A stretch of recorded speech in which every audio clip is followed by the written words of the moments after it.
How's everybody today?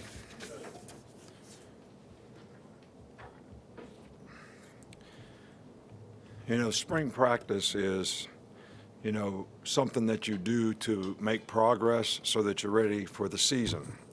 We want to have a great spring practice. We had a very good off-season program so that we're ready for the opener. And it's a process that every team has to go through.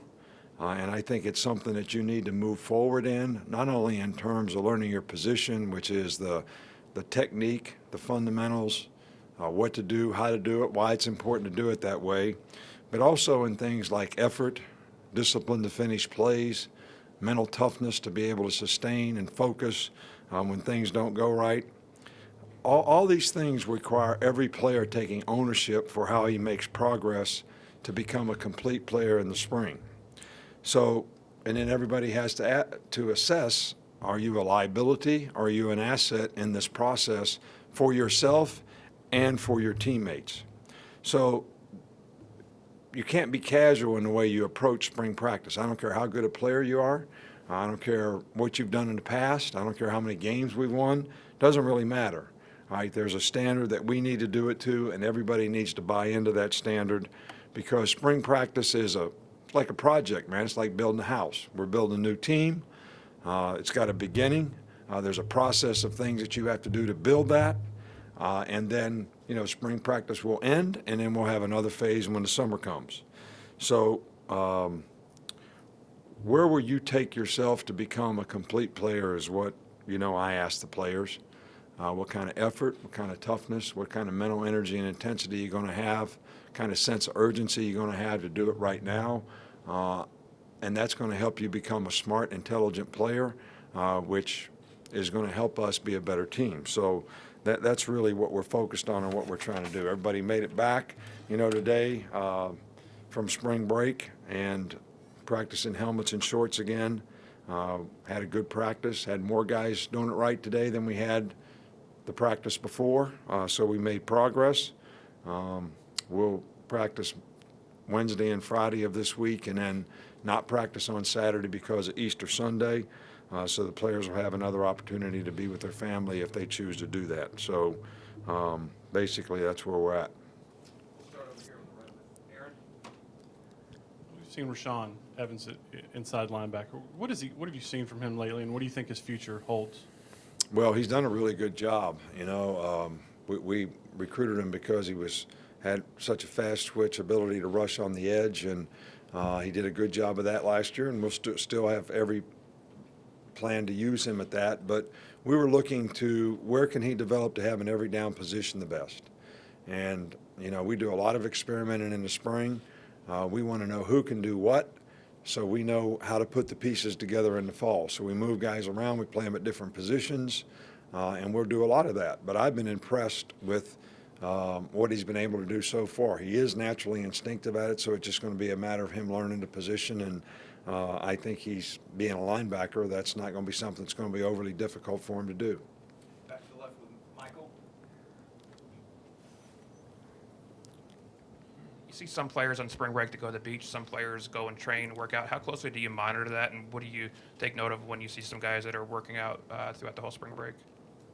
Well, we tell players when they go on spring break that, we would like for you to work out 4 times. You're going to be going out of here for what amounts to 8 or 9 days. We would like for you to work out 4 times. And we'll know the players who worked out 4 times, who did not dissipate in terms of gaining weight, and who took care of themselves, because you won't be able to respond in practice like you want to if you don't do those things. Now, we don't call and make sure they do it. We don't have a postcard that they got to fill out. We can't make them do it, so we encourage them to do it. But the one thing I've been really pleased about our players here is when we've encouraged them to do things, they usually respond in a pretty positive way. They usually buy into it. So I didn't ask anyone how much they worked out over the spring, but it's a real indicator of how important football is to them, how important it is to be a good player. If a guy just went and did nothing for the whole time, he's not very committed to improving himself or his ability to have a significant role on the team. So I think it tells you a lot about the player's competitive character, how important football is to him, and how important the team is to him based on how he does those things. Stay on that side with Cecil. Coach, this is in some ways a technical question about offensive line, and I'm not an offensive line technician, so you may have to dumb it down a little bit. But are you still primarily an inside zone run blocking team, and how important is the center in that scheme? Right. Well, we run zone blocking, we run gap blocking, and we run man blocking, all three. I won't get into the details of, how those differ, but I think the center is an important part of any of those schemes in terms of what he does. But what our center does for us that makes him even more important is he's sort of the leader of the front in terms of making calls. Pointing out the mic, which tells everybody who they should block and who we're working to, especially when we're zone blocking. And, we've tried Ross there, and he's done a really nice job for 2 practices. Haven't had pads on yet, so, can't really tell, much about that. But that's certainly a critical position, I think, in terms of a guy that handles the ball every snap and develops confidence with the quarterback that we're not going to have problems in that part of the game. And when it comes to the exchange and gun snaps and all those types of things, but it's also really important that, the guy can reach somebody if you're going to be a zone blocking team, and it's important that he can play with a certain amount of power so that we'll get a lot of penetration inside. So we obviously lost a great player at that position, and, it's going to be critical for us to be able to develop somebody who can play it effectively for the fall. 2 quick ones, if I may. How has Robert Foster progressed throughout his rehab? Doing a good job, really good job. He's out there practicing. We put him in black shirt because, he's coming off an injury, but he's doing everything that everybody else is doing, running all the routes, learning. He's playing them with a lot more confidence, and he's got better knowledge of position. I think sometimes you can learn a lot when you don't play. Some people think that you have to get a lot of reps to really learn, but sometimes I tell the story about my senior year in high school. We won the state championship, and in the state championship game, I got a chip bone in my ankle, and they put a cast on it for 6 weeks. So we went right from football to basketball, so I had to sit and watch. We practiced in an army above the basket. I could never shoot very well. I was always a point guard, handled the ball, ran the fast break, and did all that, but I couldn't shoot very well. And I used to sit up in top of the armory above the basket and see how big the basket was from looking above instead of below. So I developed a lot of confidence in my ability to shoot the ball by watching the ball get shot and seeing how big the basket was, because it always looked pretty small to me when I was down on the court. So I became a much better shooter in my time off by sort of observing that. And I think in Robert Foster's case, he learned a lot last year when he wasn't playing. In terms of what he needed to do to play winning football at his position, and he's played with a lot more confidence in these 2 practices in terms of knowing what to do and how to do it. The second one, Reuben Foster is a guy who's got a lot of experience under his belt now. What's sort of the next step he needs to take in his development going to his senior year? Well, Reuben played very well for us last year. I don't think we have any players that are good players who can't make improvement. Michael Jordan and Seth Curry are probably 2 of the most dominant players in basketball, and every time you watch a video about either one of these guys, all they talk about is what they got to do to get better. So that's the expectation we have for any player on our team, regardless of what they've done in the past or how good they've been. We don't have anybody in the room that's as good as Seth Curry or Michael Jordan. So I think we got everybody that's got a lot of room to improve, and that's what we tell the players. And it's knowledge of position. It's consistency in performance. It's better tackling. It's better pass coverage. It's becoming a better blitzer. I mean, we can go on and on and on and on. And, I think every player can improve. Now, Reuben played a lot of good football for us last year, but I think he'd be the first one to tell you that there's things that he can improve on, and certainly we're going to focus on every one of those things this spring. Back to the left with Matt. And Two quick questions for you, Nick. Just to follow up on Ross, what went into the decision to use him or experiment with him at center, and how important do you feel like it is to have somebody, if possible, with experience at that position? Well, I think that experience is always a valuable commodity for any player. But you look at certain type players in terms of what are their assets. Quickness, moving feet, balance and body control are really important aspects of being a good center. Playing with power is somewhere in there. So we have several guys on our team that we said, okay, we're going to look at these guys as centers. And we want to know if we have other people besides JC and some of the guys who have played center here that could play it in the fall, because that will give us the best opportunity to put our 5 best offensive linemen on the field, whether they're playing tackle, guard, or center. So, and we feel like Ross has those attributes as a player, so he was a natural to be able to take a look at that position.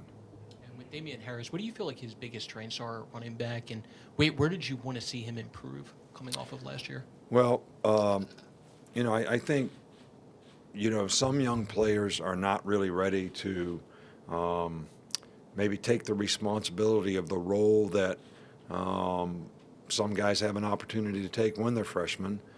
I think that the experience that Damien gained last year certainly helped his maturity in terms of what he needs to do to be a productive player, and how he needs to go to compete at this level. I think he learned a lot of those things last year, and in 2 days so far he's done a really nice job. So is Bo Scarborough, and those guys will compete. And obviously the freshmen that we recruited will be able to compete and add depth as well. So I think consistency in performance is the one thing, and I think that comes from confidence and knowledge, and I certainly see a more confident, knowledgeable guy in Damien this spring so far. Two more quickly, Tom, and then Alex. Back here. I know at Pro Day you discussed Jay Coker in the NFL Combine and how that you maybe wanted to address some things with the NFL about that entire process. So going off of that, I'm just curious, what steps do you take when you want the NFL to address something? Do you contact them directly? Do you talk to former colleagues? I'm just curious what steps you take to express your concerns about anything really with the NFL and the relation to you. Right. Well, I think that this is not a relationship just with college football or Jay Coker. I think this is something that affects college football, but it also affects the NFL. So if it affects college football, I would contact, and I have talked to several guys, and in the NFL as well as some college guys about their concerns in terms of how does guys get graded to come out for the draft early, how we could have a better process of that. And the response is that I think everybody's looking for a better way from a college standpoint as well as from an NFL standpoint. 97 guys went out for the draft or thereabouts this year. All those guys obviously can't get drafted in the first or second round. So, it takes up spots at the combine. People want to draft guys that are going to be starters. How many of those guys that went out for the draft, if they stayed in college for another year and developed and entered the NFL more ready to be a contributing player in a year, would have a better chance to have a career as a football player, rather than being short-sighted, being a 4th, 5th, or 6th round draft pick that has a minimal chance of making the team and an even a smaller chance of having a career that has any longevity at all. Average life expectancy of an NFL player is 3.5 years.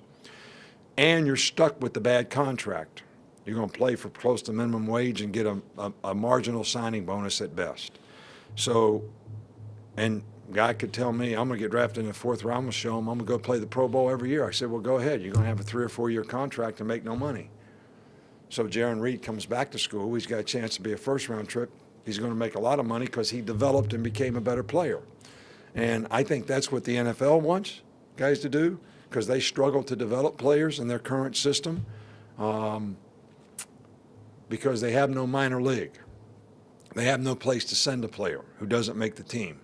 So if you don't have a role on the team and you can't be a starter, or play on special teams and be an adequate backup, you're not going to make the team. So where do you go from there? You have nothing. And there's a lot of guys that fall into that. And all these guys say, well, I want to do it for my family all that. Well, you're doing better for your family if you stay in school and graduate from college and make more money next year. And look at the record of the number of guys that we've had that have at second and third round grades that moved up and became first round picks since we've been here. And look at the position and status of their career versus guys that came out. We haven't had many that came out that shouldn't have, but you can look all over the country and figure that one out. So that's an issue for everyone. The NFL doesn't want it, and it affects the quality of college football, but more importantly, it affects the young man and his future in terms of developing a career off the field and giving him the best chance to have a career on the field. Last one, really quick. Kind of off that same thing, how important was it for this team, this offense, for O.J. Howard to come back? And where have you already seen some benefits, him just a couple of practices in the spring? Well, I think O.J. is, an outstanding player. I think there's things that he knows that he can improve on as a player. And I think that there's things that we can improve on to utilize him better on a more consistent basis, which we certainly plan on doing. And he's been very productive in the 2 practices that we have. And I think it's going to work out great for him.